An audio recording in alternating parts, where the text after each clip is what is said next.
이 시간은 우리가 함께 오늘 공부할 성경 에스라서를 펴주시기 바랍니다.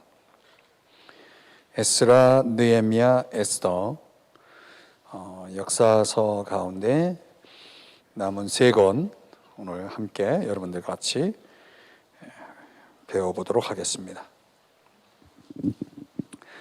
수요일에 나오시는 분들은 이 책을 구입을 하셨으면 이 책을 갖고 오시면 좋겠습니다. 이 책을 펼쳐놓고, 왜냐하면 제가 다 설명할 수 없는 부분들이 있기 때문에 여러분들이 좀 같이 참고해서 보시면 강의에 도움이 되겠습니다. 오늘서부터 제2 수요일 해서 이제 사순절이 시작이 됐습니다. 그래서 이제 고난주간까지 그리고 부활주일 여러분들이 또 이 40일간의 특별한 경건의 시간, 특별히 그리스도의 고난을 묵상하면서 회개와 겸비의 시간을 갖도록 제가 오늘 112 기도 여러분에게 드릴 때 그 기도의 제목을 여러분들에게 드렸는데 계속해서 그런 시간들을 갖고 딱 좋은 것 같아요. 이 기간 동안에 성경을 더 열심히 보면서 그 그리스도의 고난의 관점에서 성경을 들여다보면 뭐 한 2독 정도, 한 2번 정도 이렇게 성경을 본다. 한 20일에 1독 하시는 분들은 한 2번 정도 보니까 그렇게 해서 좀 성경을 이렇게 전체적인 시각에서 보면은 아주 또 특별한 은혜가 되리라고 생각이 됩니다.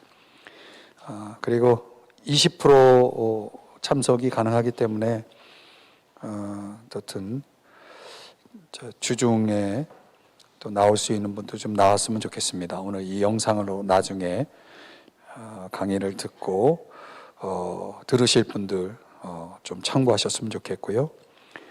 수요 예배는 이게 영상으로 듣는 거랑 나와서 듣는 거랑 좀 느낌도 다르고 또 와닿는 것도 다르고 이해도 다르기 때문에 가급적이면 영상보다는 이렇게 여러분처럼 나와서 수요 예배에 참여하면 좋겠다는 생각이 듭니다. 물론 제 마음이고요. 또 개별적으로 사정이 있겠죠.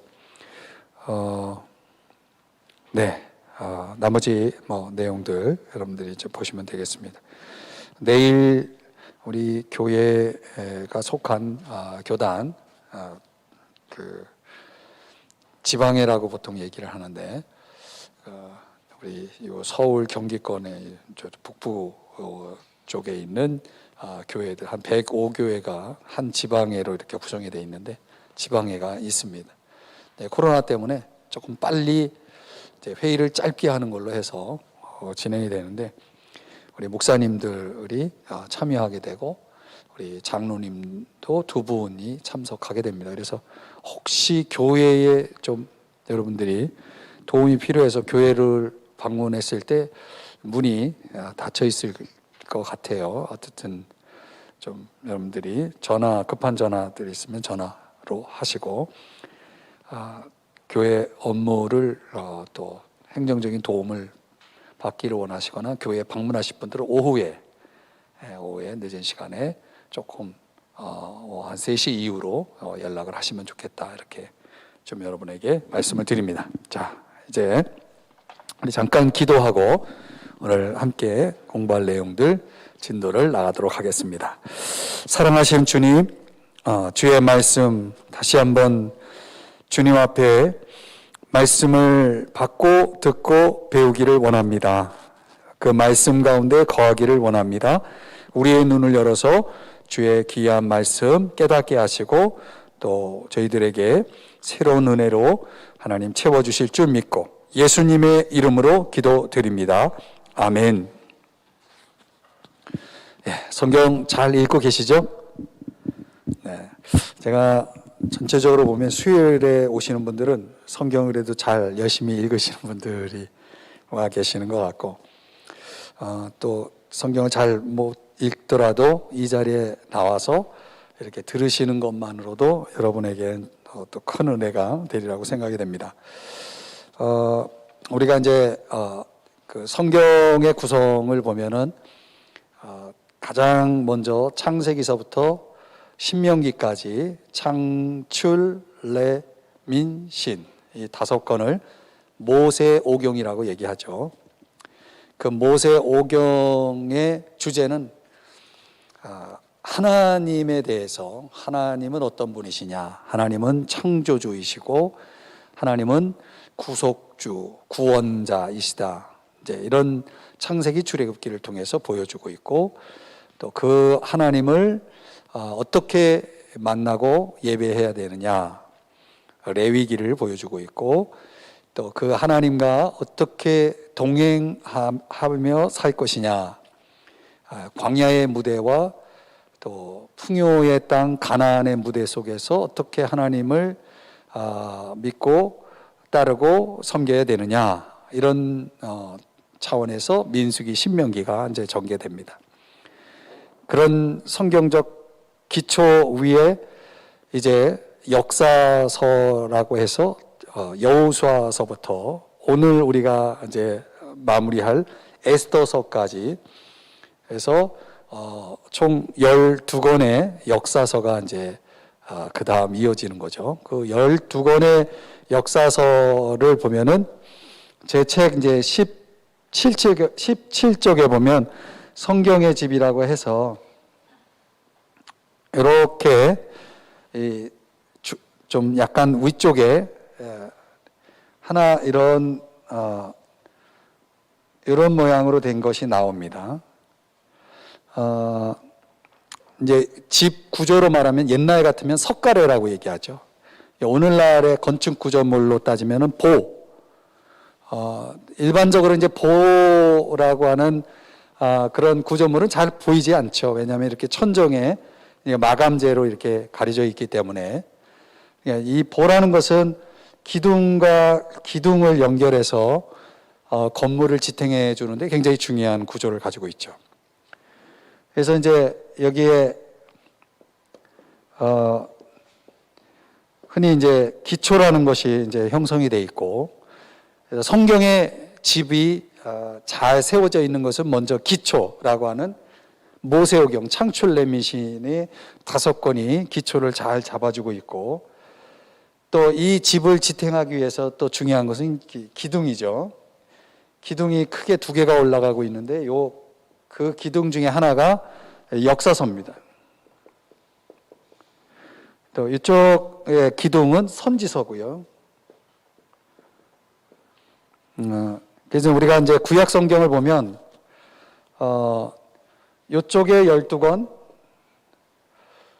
이쪽에 12권이 이렇게 있죠. 정확하게 12권은 소선지서라고 얘기하죠. 호세아서부터 해가지고 이쪽 지붕을 구성하고 있는 한쪽은 대선지서. 제 책 17쪽을 이제 책을 가지고 계신 분 이제 보시면서 설명드리면 좋은데, 여기 이제 5권이 있죠. 사람의 결단 해서 이사야, 예레미야가, 에스겔, 다니엘 5권이 있죠. 이쪽 지붕에는 5권의 시가서라고 얘기하죠. 시가서, 지혜서라고 얘기하기도 하고, 욥시, 잠전하, 욥기, 시편, 잠언, 전도서, 아가서. 그래서 시가서가 이제 5권이 이제 구성이 돼 있죠. 이제 여기 12권이라고 하는 이 역사서 이 한쪽에 획을 이렇게 기둥을 이렇게 좀 내용을 들여다보면요. 석가래라고 하는 요 보가 지나가는 걸 기준으로 했을 때 요 밑에 9권이 있습니다. 여호수아, 그 다음에 사사기, 룻기, 사무엘상하, 열왕기상하, 역대상하, 그죠? 수산룻, 사망대 상하 해서 9권이 있고, 이 9권을 읽는데 저 같은 경우는 이제 6시간 반 정도 걸려요. 이 역사서를 읽는데 시간이 가장 많이 걸립니다. 그만큼 역사라고 하는 것은 스토리로 되어 있기 때문에 굉장히 내용적으로 풍성하죠. 그래서 가장 은혜롭게 읽는 부분이 이제 이 역사서인데, 이 9권이 있으면 이제 12권에서 9권이면 이제 3권이 남았잖아요. 요 석가래라고 하는 요걸 위쪽으로 보면은 요게 또 3권이 여기 있습니다. 요 3권이 오늘 우리가 같이 배우게 될 스느에, 약자로는 스느에, 에스라, 느헤미야, 에스더가 되죠. 3권이 있는 겁니다. 이게 왜 이렇게 구분을 하느냐? 성경의 집에서 요 석가래에 해당되는 게 이게 뭐냐면 70년입니다. 성경에서 70년이 굉장히 중요한 숫자입니다. 이 70년이 뭐냐면 이스라엘 백성들이 포로로 붙잡혀가죠. 어디로? 바벨론으로. 몇 년 그 포로 생활을 하게 됩니까? 70년 포로 생활을 하게 되죠. 그 70년이라고 하는 포로 생활이 이스라엘 역사 속에는, 성경의 역사 속에서는 굉장히 중요한 역할을 하고 의미를 갖고 있습니다. 그 70년 이후의 역사를 그린 것이 스느에, 에스라, 느헤미야, 에스더가 되겠죠. 그 도대체 70년이라는 것이 왜 그렇게 큰 의미가 있느냐? 이스라엘 백성들이 70년을 기준으로 했을 때 전후에 그 이스라엘 백성들의 모습이 분명히 차이가 있습니다. 나라가 없어졌다가 다시 나라가 생긴 겁니다. 70년 동안 없어졌던 나라가 다시 선 거죠. 그 70년이라는 것을 이제 어떻게 우리가 푸냐면, 여기서 이제 그걸 다 설명할 수가 없어요. 사실은 이 모세우경서부터 그 이야기를 시작해야 되기 때문에 지금 이 시간에는 우리가 그거를 할 수는 없지만, 간단하게 얘기하면 이 바벨론 70년의 역사는 왜 존재해야만 했느냐? 그것은 이스라엘 백성들이 3가지를 어겼기 때문이다. 3가지를 어겼기 때문이다. 그 3가지는 여러분들이 꼭 기억을 하셔야 됩니다.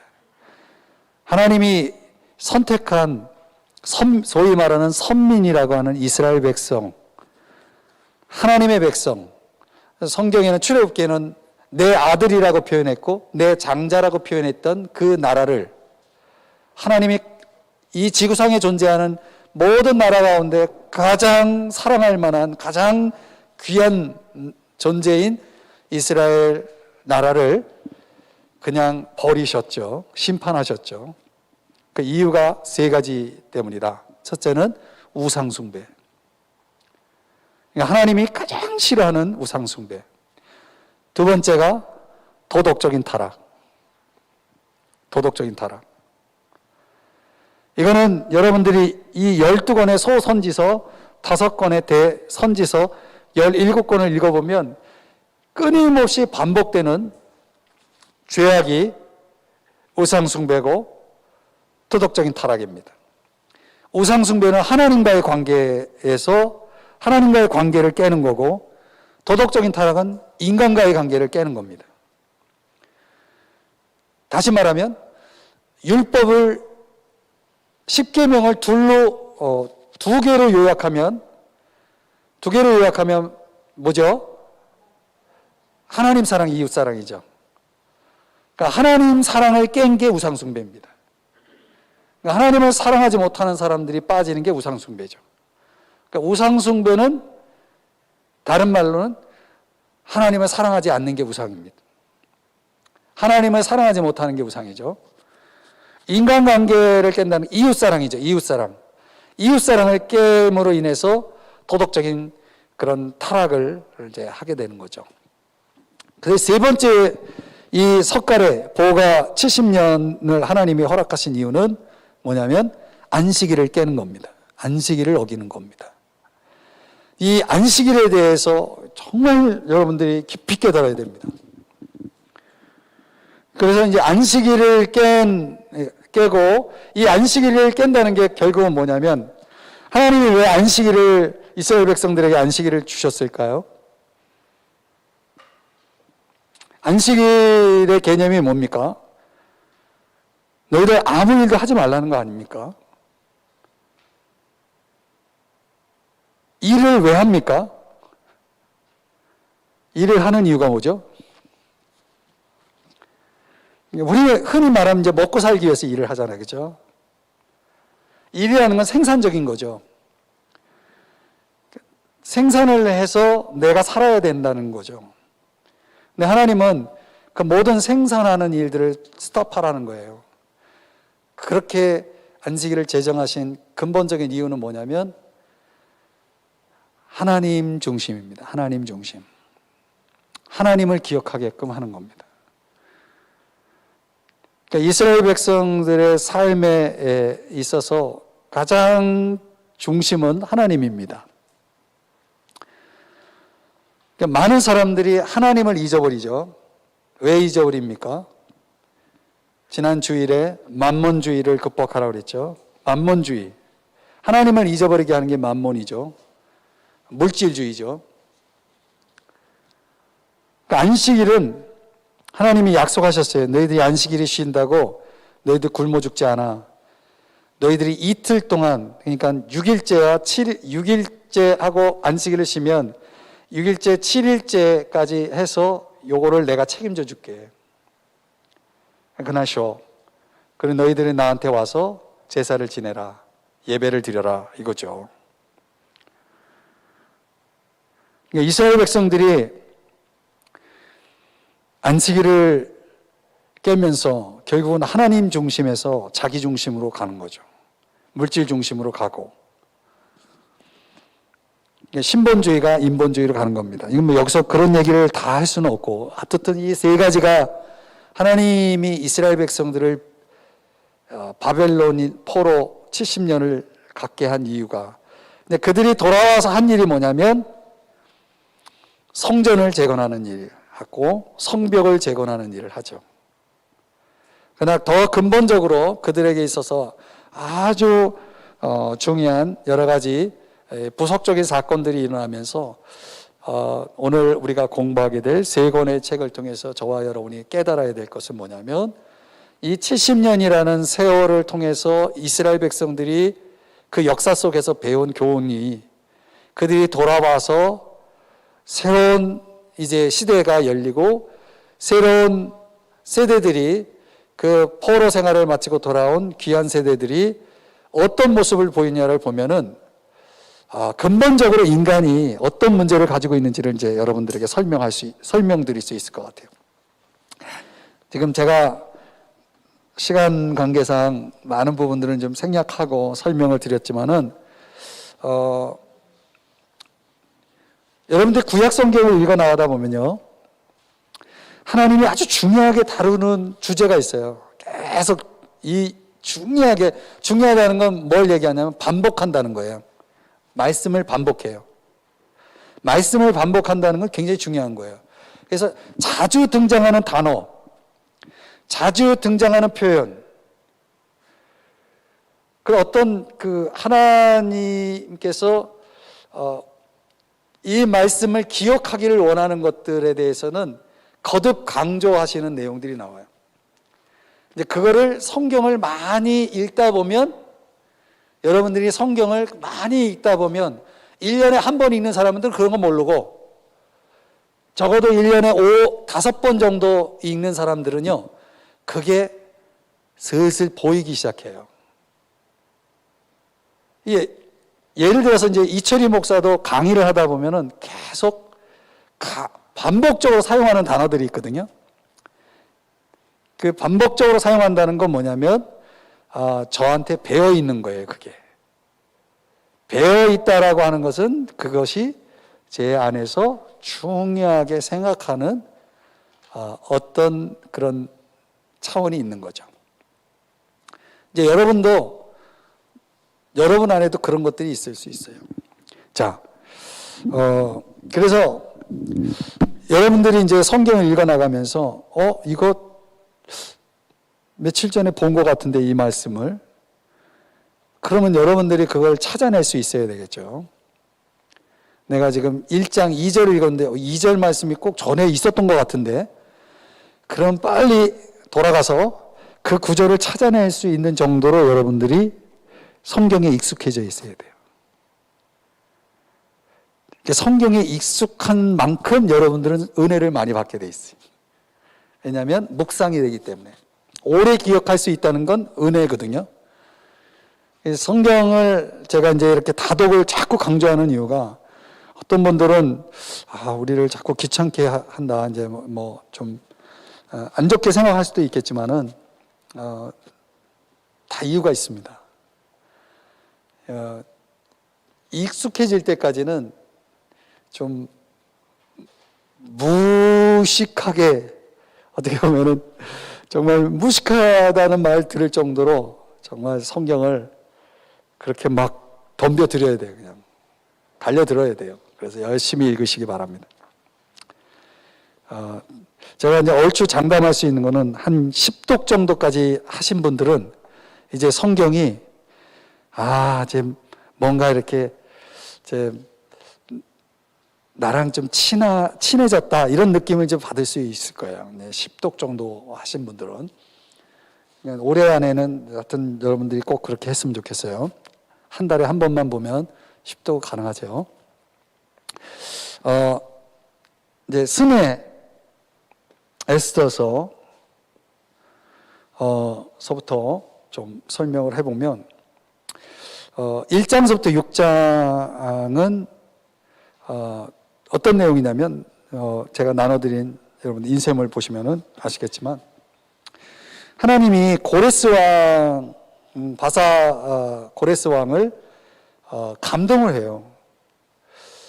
여기서부터 이제 은혜가 되는 거죠. 하나님은 믿지 않는 사람을 움직이십니다. 하나님을 모르는 사람인데, 하나님이 예레미야 선지자에게 이런 약속을 했어요. 70년이 되면 내가 이 백성들을 다시 이 땅으로 돌아오게 할 것이다. 다니엘이 그 70년을 깨닫고 다니엘서 9장에 보면, 내가 예레미야 이 선지자가 쓴 편지, 그 당시에는 그게 편지가 두루마리였겠죠. 그걸 이제 다니엘이 알고 있는 거예요. 70년이 이제 거의 다가오니까 다니엘이 기도를 시작해요. 세 일의 동안 기도를 시작해요. 하나님의 약속이 이제 이루어질 시점이 된 거죠. 그러니까 말씀을 기억할 수 있는 사람은 성령의 감동과 성령의 역사, 인도하심을 받을 수 있는 겁니다. 하나님이 70년 약속했으면 70년 이루어지는 겁니다. 반드시 돌아오게 되어 있습니다. 근데 돌아올 수 없어요. 왜냐하면 70년이면 여러분이 어느 땅에 가가지고 70년 동안 살았다고 보세요. 한 살 때 어디 갔어요. 이민 갔어요. 거기서 70년 살았어요. 그런 그 나라, 그 지역 사람 된 거죠. 돌아올 생각 하겠습니까? 안 하겠습니까? 돌아올 생각 못 해요. 미국에서 70년 살았다면 미국 사람이죠. 돌아올 생각 하겠습니까? 거기서 다 자리 잡고. 그죠? 희한하죠? 백성들은 생각을 안 하고 있는데, 하나님이 왕의 마음을 움직여서, 잠언에 보면 왕의 마음은 하나님께 달려있다고 말씀하고 있거든요. 잠언 28장에 보면 하나님 움직이시는 겁니다. 저는 이 에스라서를 딱 보면서 이야, 참 놀랐구나. 근데 느헤미야 1장에 또 똑같은 내용이 나와요. 또 왕의 마음을 또 움직입니다. 믿지 않는 사람들의 마음을 움직이는 하나님을 우리가 믿고 있는 거예요. 여러분, 우리가 약속을 붙잡고 있고 우리가 하나님 앞에 기도하고 있는 한, 하나님은요, 어느 누구라도 하나님이 하시면 바꿔지는 거예요. 그걸 여러분이 믿으셔야 되는 거예요. 이게 희한하죠? 왕이 알아서, 야, 이스라엘 백성들 돌려보내라. 돌려보낼 때 우리가 저 성전에 있던 기물들 가져왔던 거 다시 다 돌려보내라. 거기에 또 필요한 거 더 보내서 다 가지고 가게 하라. 있을 수 없는 얘기예요. 그런 일들 벌어져서 이제 1장서부터 6장까지 이스라엘 백성들이 와가지고 제일 먼저 한 일이 뭐냐면 성전을 재건하는 일이었습니다. 여러분, 성전을 재건하는 것. 그러니까 이스라엘 백성들에게 있어서 그들이 하나님 잘못 섬겨가지고 징계로 하나님 심판으로 바벨론 포로 와서 포로 생활 70년을 했어요. 돌아와요. 돌아올 때 무슨 생각을 했겠습니까? 아, 이제 하나님 잘 섬겨야 되겠다. 하나님 잘 섬겨야 되겠다. 내가 하나님 앞에 매맞고 하나님 앞에 혼나고 70년 동안 고생했으니 이제 돌아가서 하나님 잘 섬겨야 되겠다. 하나님 잘 섬겨야 될 사람들이 뭘 가장 중요시 하겠어요? 성전이겠죠. 제가 이제 편하게 여러분들에게 설명하는 겁니다.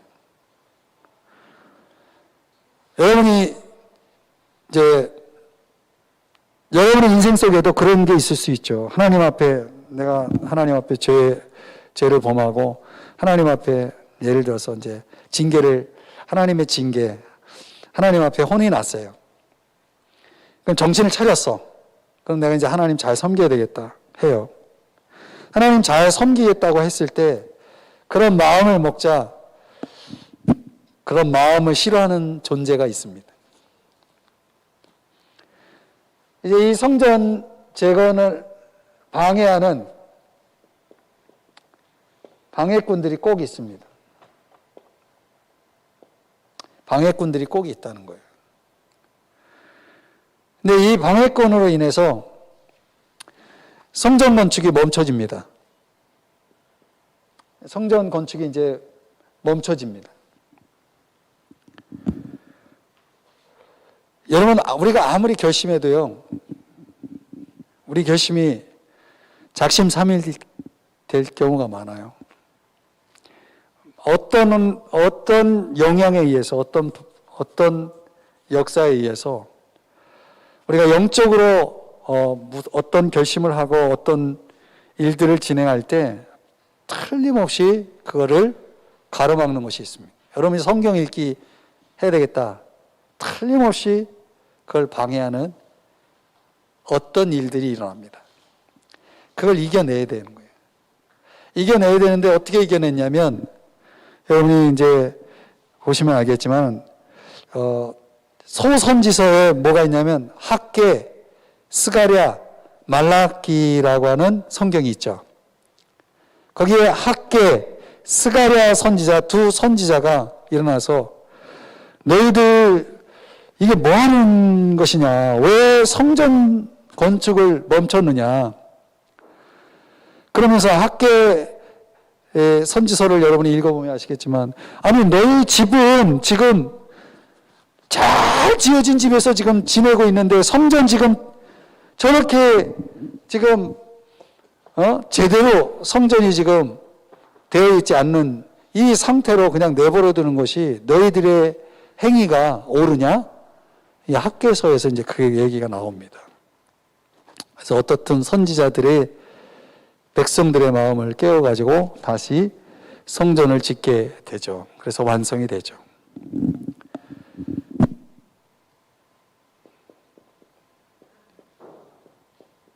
이게 누군가 하나님께서 내 안에서 어떤 선한 계획들, 소원들을 가지고 나가려고 할 때 그거를 태클 걸고 그거를 멈추게 만드는 어떤 역사들이 등장하고, 그런 역사들이 등장할 때 그걸 어떻게 또 극복해서 마침내 하나님 안에서 선한 계획들을 이루어 나가는지의 모습을 여러분이 에스라서에서 보는 거예요.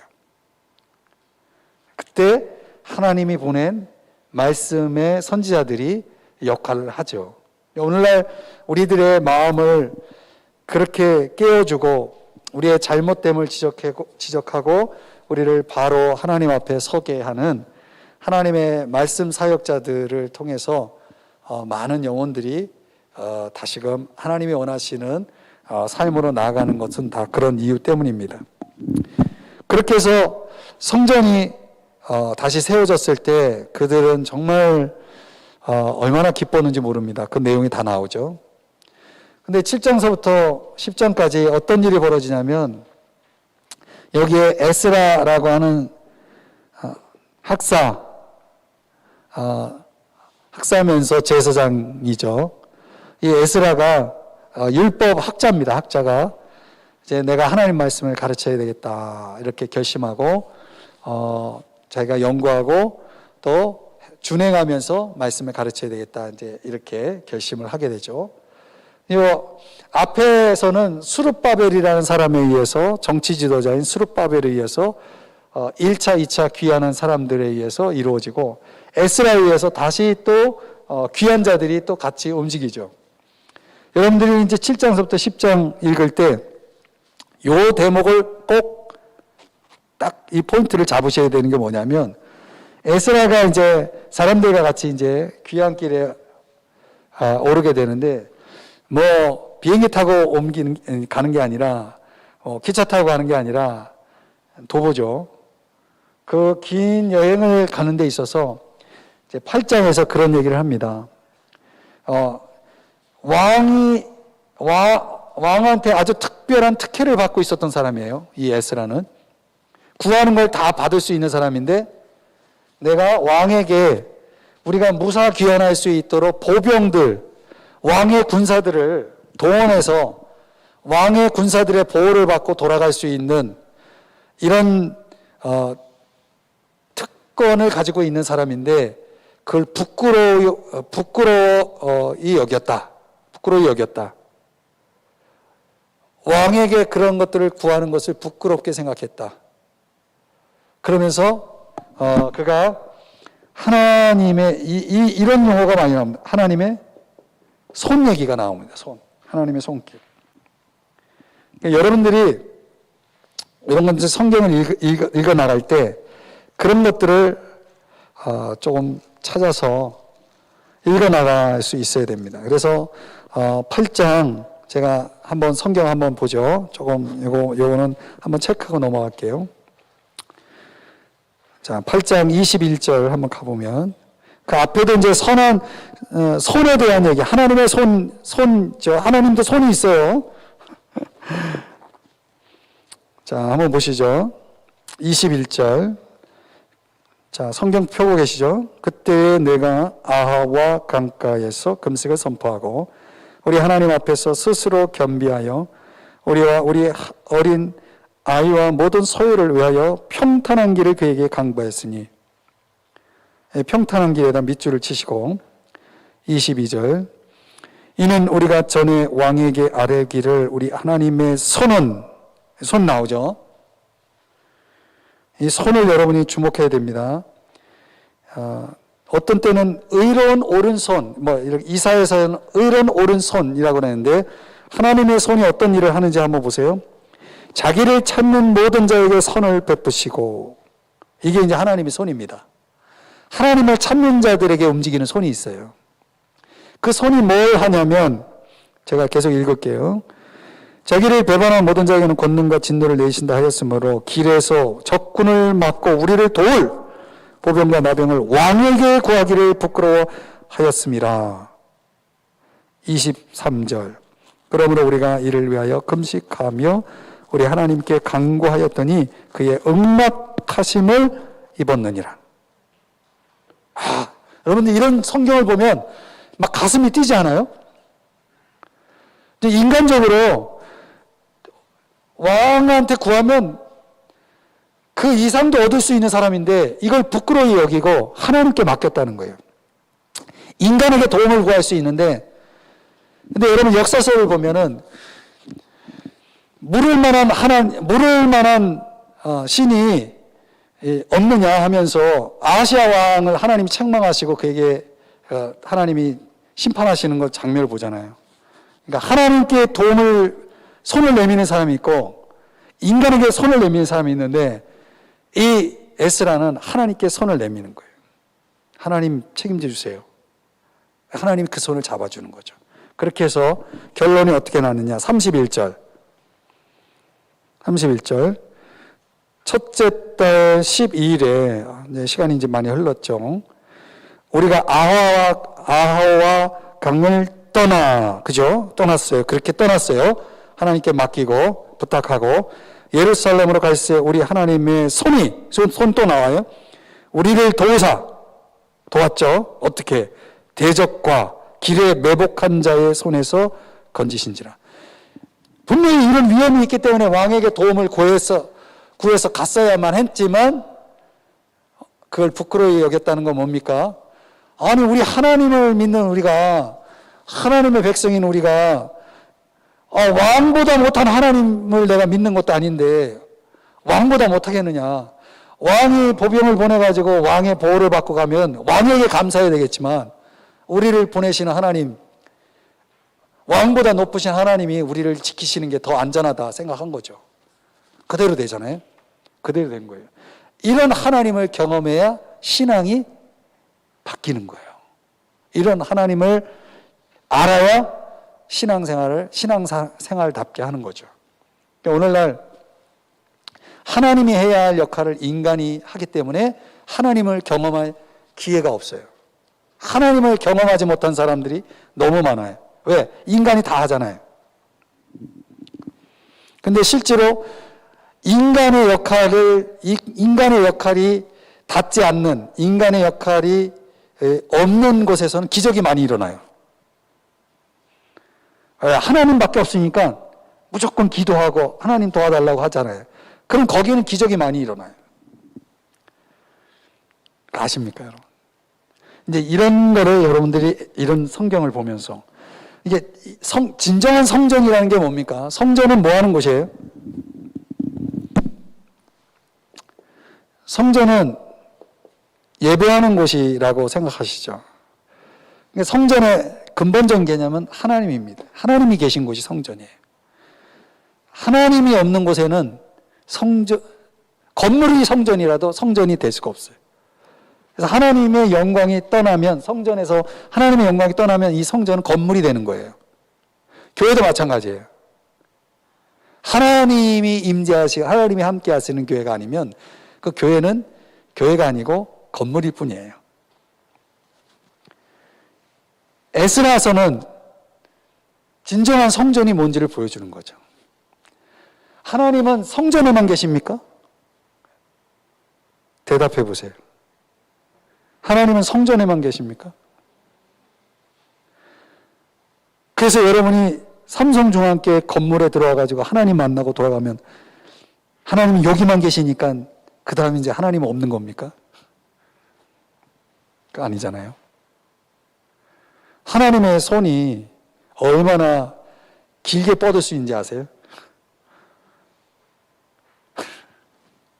하나님의 손은요, 여러분이 이사야 59장에 읽어보면 그런 내용 나와요. 하나님의 손이 짧아서 뭐 어쩌고저쩌고 그런 말씀이 나와요. 그 손만, 성경에 나오는 손만, 창세기 1장서부터 요한계시록까지 손만 찾아서 한번 읽어보세요.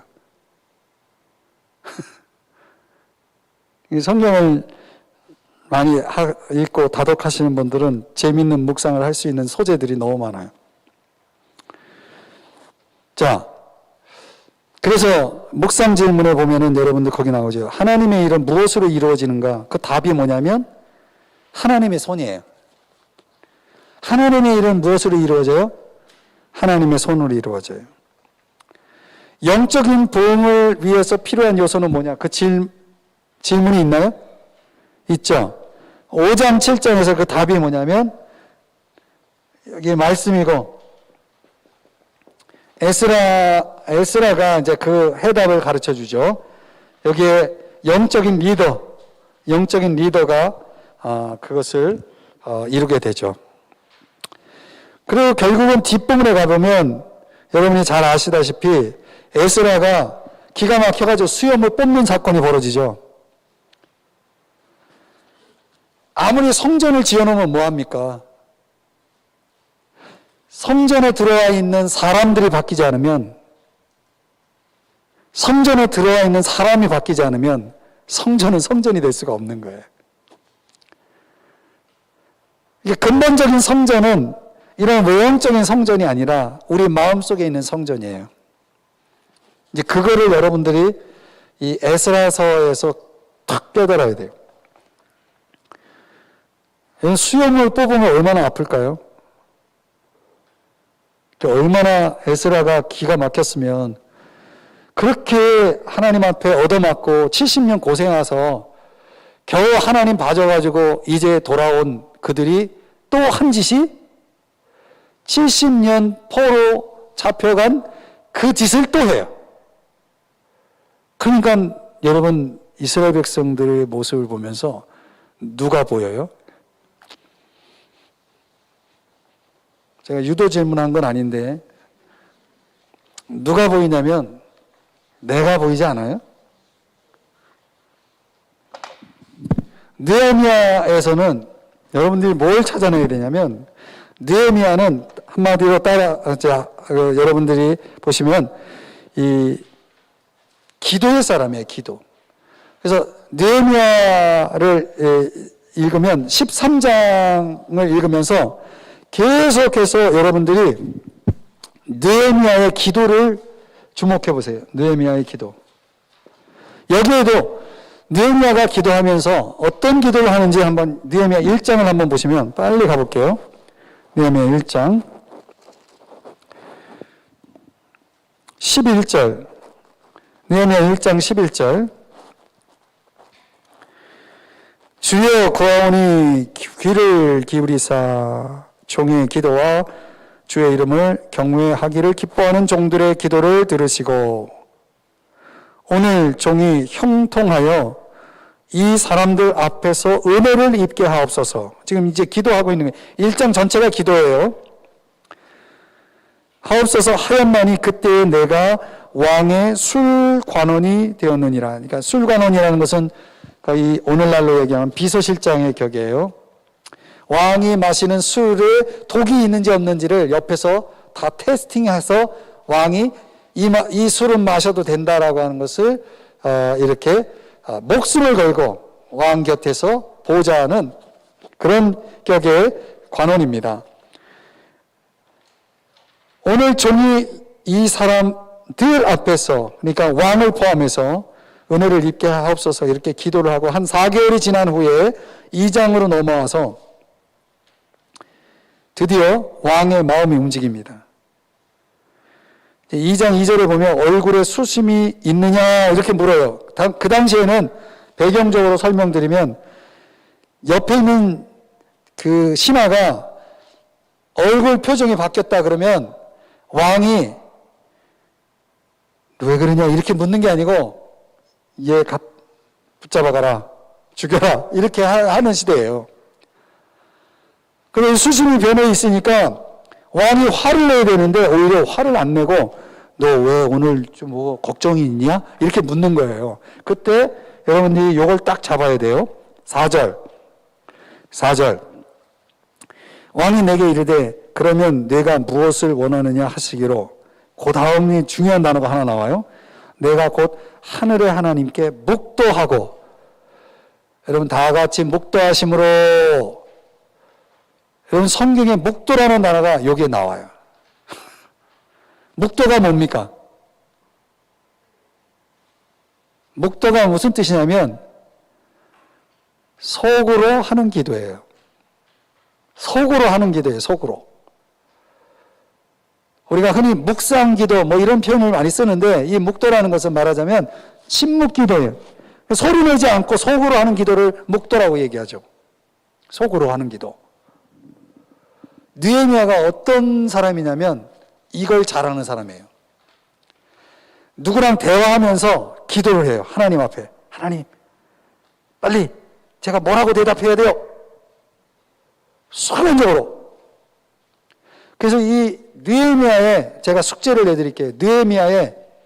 이 느헤미야 성경에서 느헤미야가 묵도하듯이, 묵도한다는 건 마치 숨을 내쉬는 것처럼 그냥 2초, 3초 내에 끝나는 기도가 몇 개가 있는지 한번 찾아보세요.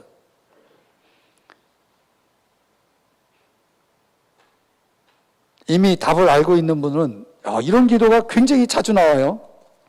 몇 개가 있는지. 예를 들면 그 전에 8절에 보시면은 8절 끝부분에 한번 보세요. 여기도 그런 표현이 나오죠. 손이 또 나와요. 내 하나님의 선한 손이 나를 도우심으로. 누가 허락해요? 왕이 허락하고. 그러니까 느헤미야도 에스라처럼 하나님의 손을 아는 사람이에요. 하나님의 손이 뭔지를 아는 사람이에요. 그러니까 왕이 그냥 저러는 게 아니라 하나님이 왕의 마음을 막 움직이는 거예요. 왜 움직일 수 있느냐? 1장 느헤미야가 기도했거든. 몇 개월 동안. 하나님이 움직이실 때까지 계속 기도하면서 기다리고 있었거든요. 왕의 마음이 움직일 때까지. 야, 이거 참 기가 막히죠? 저는 이런 걸 보면은 막 흥분이 되는데 여러분들은 그냥 지나치는지 모르겠어요. 제가 하나만 보여드릴게요. 6장 9절. 이런 기도가 많이 나온다는 거예요. 자, 보세요. 6장 9절. 이는 그들이 다 우리를 두렵게 하고자 하여 말하기를 그들의 손이 피곤하여 역사를 중지하고 이루지 못하리라 함이라. 그 다음, 이제 내 손을 힘있게 하옵소서 하였노라. 이게 기도예요. 기도 되게 짧죠? 이런 기도가 느헤미야에 몇 번 나오는지를 찾아보시라는 거예요. 느헤미야를 읽으실 때 이 기도가 요거예요. 내용이 이제 내 손을 힘있게 하옵소서. 이게 기도예요. 이런 기도가 느헤미야 13장 한번 가보세요. 13장. 느헤미야 13장 마지막 절 31절. 31절. 이 마지막 구절에 그 기도가 또 나와요. 내 하나님이여 나를 기억하사 복을 주옵소서. 이게 기도예요. 기도가 길 필요는 없어요. 느헤미야 9장은 전체가 기도예요. 성경에서 가장 긴 기도가 9장에 나와요. 그러니까 느헤미야를 통해서는 여러분들이 뭘 찾아내라는 걸 제가 말씀드린 거냐면 기도를 찾아내서 여러분들이 은혜를 받으시라는 거예요.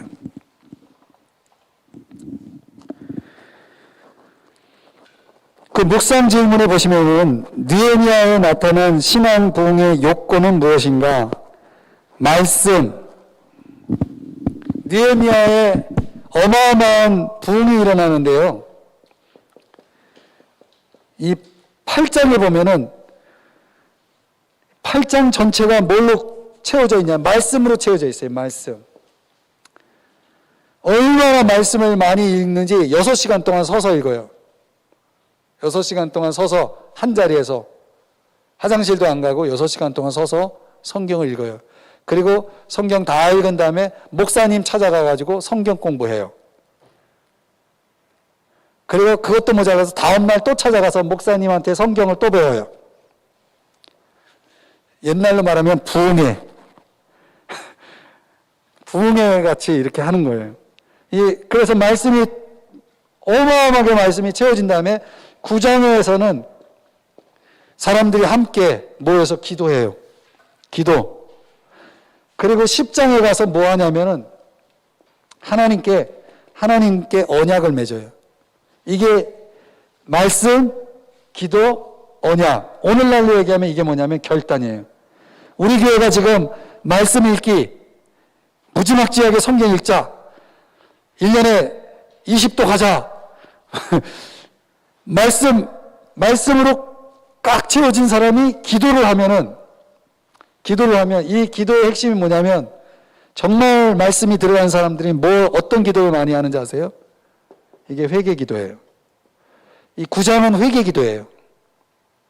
전체가 회개 기도예요.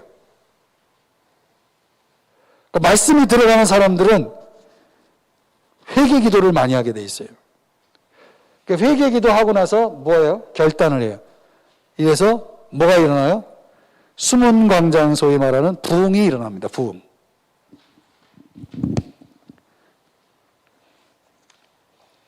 그래서 112 기도라도 좀 같이 하자는 거예요. 그래서 112 기도. 성경 읽기 캠페인, 112 기도 캠페인.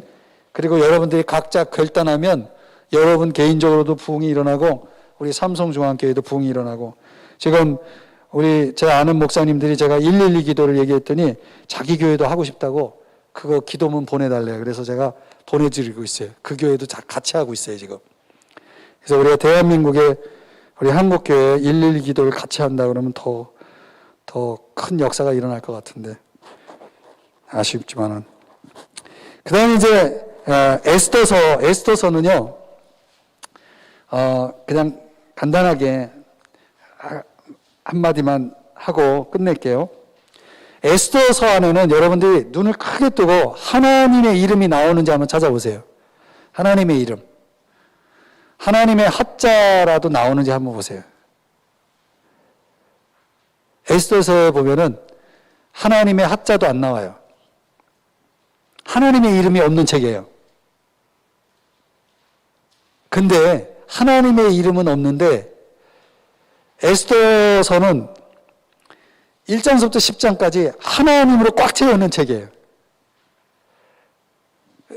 이걸로 여기 보세요. 한번 읽어보세요. 섭리, 하나님의 섭리. 이것도 제가 그래서 저는 이 세 권을 다 손으로 푸는 거예요. 손으로. 하나님의 손이요. 에스더서 안에 손이라는 단어는 안 나오지만 하나님이라는 단어는 안 나오지만 이름은 안 나오지만 하나님의 손이 막 움직이는 거예요. 어떻게 움직이느냐? 어느 날 노예의 신분인 에스더가 왕후가 돼요. 유다인이 왕후가 될 수 있는 건 없어요. 근데 모르드게가 친척 모르드게가 너 유다인인 거 밝히지 마라. 너 종족을 밝히지 말고 그냥 조용히 있어. 그런데 어떻든 발탁이 돼요. 왕후가 폐위되고 그 왕후 자리에 에스더가 들어가요. 나중에 유다 민족이 멸종할 그런 위기에 처하게 되죠. 누구 때문에? 하만 때문에. 하만이 누구냐면 아말렉 족속이에요. 아말렉 족속이 누구냐면 에서의 손주예요. 에서의 손주의 조상. 그래서 에서는 누구랑 원수지간이에요? 야곱과. 그 야곱의 후예인 이스라엘을 민족적으로 역사적으로 계속 괴롭혀요. 그래서 하나님이 아말렉과의 영원한 전투를 선언하죠. 출애굽기 17장에서 내가 이 땅에서 천하의 아말렉을 진멸할 것이다 라고 선언을 하시죠. 그 일을 불순종한 사람이 누구냐면 사울 왕이죠. 아말렉을 다 죽이라 그랬는데 안 죽이죠. 그 일을 열심히 수행한 사람이 누구냐면 다윗, 사무엘, 그리고 누구냐면 에스더예요. 에스더가 아말렉을 완전히 도말해요.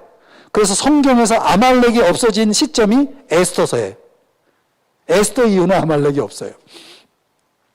그 아말렉이 없어지는데 그 하각 사람이라고 나오는데 하각이 아말렉 족속의 왕의 이름이거든요. 그 조상이 그렇게 되는 겁니다. 나중에 이제 제가 이거는 다음 주에 한번 조금 더 부연 설명해서 좀 풀어드릴게요. 하만의 정체가 아주 묘한 깊은 의미가 있는데 여기서 말씀드리고 싶은 한마디 마지막 결론은 뭐냐면 하나님이 유다인을 다 진멸하려고 계획을 다 세워놨는데 그리고 모르드게를 나무에 달려고 다 준비해놨는데 그 나무에 자기가 달려요. 근데 그게 결정적으로 어떤 사건이 일어난 것 때문에 그러냐면 이것만 제가 보여드릴게요. 6장 1절 에스더서 6장 1절 에스더서 6장 1절 한번 보세요. 한번 여러분 같이 읽어봐요. 시작. 그날 밤에 왕이 잠이 오지 아니하므로 이것까지. 여러분 잠이 안 오는 게요 하나님이 하시는 일이 있어요. 왕이 잠이 안 와가지고 뭘 보냐면 일기를 봐요. 근데 그 일기가 그냥 뭐 한 권짜리 일기가 아니라 많은 일기 중에 신하가 야 일기 좀 가져와라 해서 한 권을 뽑았어요. 근데 그 한 권을 뽑아도 일기가 이렇게 두꺼워. 근데 일기를 폈어요. 근데 거기에 뭔 얘기가 나오냐면 자기를 암살하려고 음모를 꾸민 신하를 제보를 준 모르드게 이야기가 나오는 그 페이지가 딱 나온 거예요. 이건 우연이 아닙니다. 이게 이제 하나님의 손이에요. 그래서 얘가 나를 구했네. 내가 암살당할 뻔했는데 모르드게가 나를 구했네. 그럼 모르드게에게 뭐 한 일이 있냐 물어보니까 아무것도 안 했습니다. 왜? 잊어버렸거든요. 잊어버리게 하는 것도 하나님의 역사예요. 잠이 안 오게 하는 것도 하나님의 역사예요. 그래서 잠이 안 와서 일기를 읽었는데 고기를 읽게 한 것도 하나님의 역사예요. 그럼 이 모르드게를 위해서 내가 어떤 상을 줄까 그랬더니 하만이 딱 등장해가지고 이렇게 해주십시오. 자기한테 해줄 줄 알고 가장 존귀하게 할 자에게 이렇게 하십시오라고 제안한 걸 그대로 모르드게에게 하라 해가지고 결국 대반전의 역사가 일어나죠. 그래서 저는 6장 1절에서 가장 큰 은혜를 받았어요. 왜 하나님이 잠을 안 오게 할까요? 일기를 읽으라고. 그것도 500페이지 이상 되는 그 두꺼운 일기 속에 231쪽을 읽으라고. 하나님이요, 별거 다 간섭하시죠. 하나님의 섭리라는 건요, 정말 놀라워요. 여러분, 우리 인생 속에 하나님의 손이 어떻게 지금 움직이고 계시는지 여러분, 우리는 다 볼 수 없습니다. 우리가 성경에서 볼 때, 하나님은 정말 못하시는 게 없구나. 하나님이 이루어 가시는 이런 것들을 우리가 생활 속에서 경험할 수 있다면, 하나님의 손길을 경험할 수 있다면, 우리 인생에 뭐가 걱정이고 염려고 뭐가 두렵겠습니까? 에스라처럼 왕에게 구하기를 부끄러워하고 하나님 앞에 손을 내밀어 내 주여 내 손을 잡아주소서 이렇게 손을 내밀 수 있는 그런 믿음이 생기지 않겠습니까? 그런 또 하나님의 기적을 경험하지 않겠습니까? 왕이 잠이 안 오는 거하고 무슨 상관이냐고 할지 모르지만은 이게 하나님의 손이라니까요. 그래서 여러분들이 세 권을 읽어 나가면서 계속 손을 주목하고 그 손이 언제 움직이고 어떻게 움직이는지는 여러분들이 이제 제가 설명드린 내용들을 보면서 여러분들이 깊이 깨달으면 역사 속에 인간의 역사 속에 하나님의 손이 운행하는 역사 이 방법은 원리는 이렇게 돌아가는 거구나. 여러분들이 여기서 이제 깨닫는 것들이 많아요. 그래서 에스더가 그러잖아요. 모르드게가 너 빨리 왕에게 가서 구하라. 이때를 위함이 아니냐. 이때를 위함이 아니냐. 그러면서 때를 얘기하잖아요. 때를 얘기하잖아요. 에스더가 왜 왕후가 됐습니까? 이때를 위함이 아니냐. 그 때에 대한 얘기를 저는 이 성경을 읽으면서 너무 감동이 되는 거예요. 이때 도대체 이때를 위해서 하나님은 나를 어디에 두었고 또 여러분은 어디에 있고 지금 여러분 지금 뭘 하고 있고 이 때를 위함이 아니냐. 하나님은 그 때를 지금 운행하시는 분이다. 이런 성경을 우리가 읽을 수 있다는 거 얼마나 감사한 일입니까? 성경 열심히 읽으시고 여러분들이 역사 속에 하나님이 운행하시는 손길을 깊이 경험하실 수 있기를 주님의 축복드립니다. 나머지 내용들 제가 다음 시간에 시가서 말씀드리면서 조금 하나 더 여러분 팁으로 언급해 드리고 진행하도록 하겠습니다.